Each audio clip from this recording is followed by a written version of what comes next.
So tell us a little bit about Penicuik Ambassadors and how it all came about.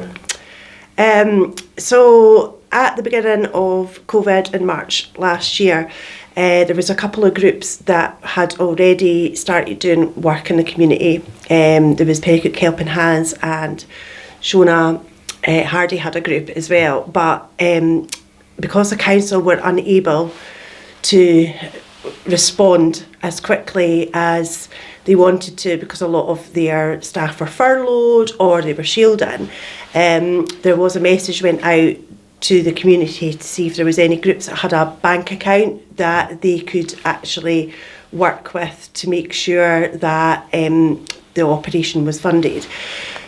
So I called on a couple of friends and spoke to Andrew Littlefair, who was one of the groups in Shona, and we all came together to work as a force, because we thought it was the best way to do, so that everybody knew what each other was doing, and also we all had different skill sets. So that was great, and then we asked for volunteers within the community, and we had an absolutely amazing response from people who were just wanted to look after their neighbours because they could go and do shopping for them, people who were willing to go for prescriptions, and just it was fantastic during a time where it was really difficult for everybody. There was already that community spirit and will to look after our own, and it was just quite heartwarming. So really that's where it began. We formed a committee, and we made the Facebook page. We called ourselves the Penicuik Ambassadors. I don't even know where that came from, but it was formed, and then we just hit the ground running really with what we had to do. And how important do you feel the work that the ambassadors have done so far over the last 20 months has been?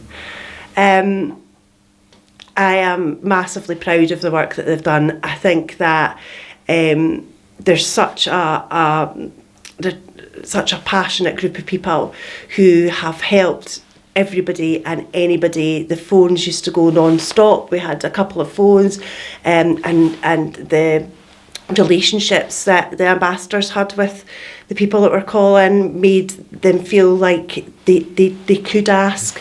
I think that there's a lot of people that wouldn't have been identified as being so much in need if we hadn't been operating.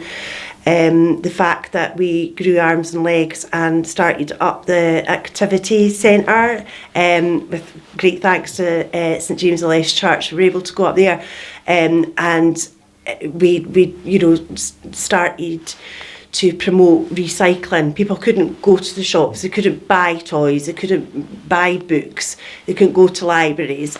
So I think that was like totally one of the most valuable things that we gave to people who had people around them that could look after them. You know, obviously we have quite an elderly population in Penicuik, and a lot of their family don't stay here.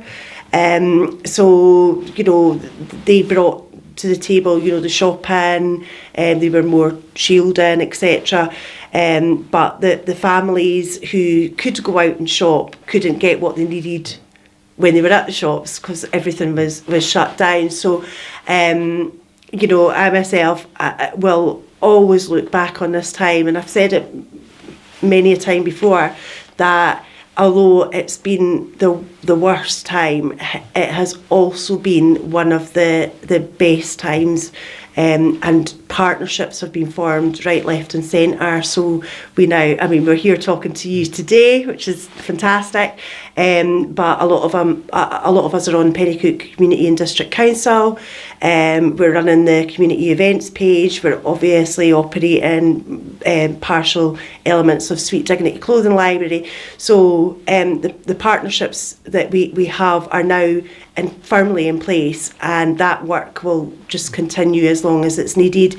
And hopefully, you know, if anybody does need any help in the future, that they'll think of phoning the ambassadors, because although there's a good few people back at work now, volunteers wise. There's always someone that has a minute in the day that's prepared to go and do something to help someone else out, and it's just phenomenal. And now in the lead up to Christmas, is there anything particular you're looking for?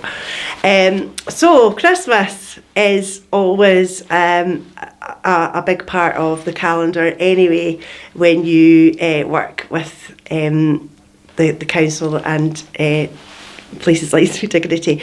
So this year we will be helping families to provide gifts for each other, and it's not just the kids. A lot of the time the kids get really well looked after, but the adults don't, because we have like cash for kids appeals, etc. So we try and put together bits and pieces and stockings for adults, so they have something to unwrap, and they feel they've got, you know, the Christmas spirit handed to them too. We also, under various umbrellas, will be doing a Christmas Day dinner on Christmas Day this year in Ladywood Leisure Centre, and I'll be doing a massive call out near the town for food donations, which I always do, and normally again the response is amazing, and I have full meals for 50 folk in half an hour, because, you know, everybody just jumps to it, which is fab. So depending on who's coming to that meal, we also try and give gifts to them. Penicuik Rotary deliver Christmas meals to those who can't leave the house, and again we'll be, you know, doing the food service for them, but again to have a little gift in for them to open while they're watching the Queen's speech or whatever they do on Christmas Day, would just be great. So things like we can make bigger gifts out of smaller things. So things like, you know, what you always love getting at Christmas, your fluffy socks, your nice deodorant, maybe a smelly candle, something that can all be like bagged up to make a substantial gift, or just a little individual minding would be phenomenal. Obviously, I've just, you know, touched a bit on the actual meal, etc. There's added expenses for that.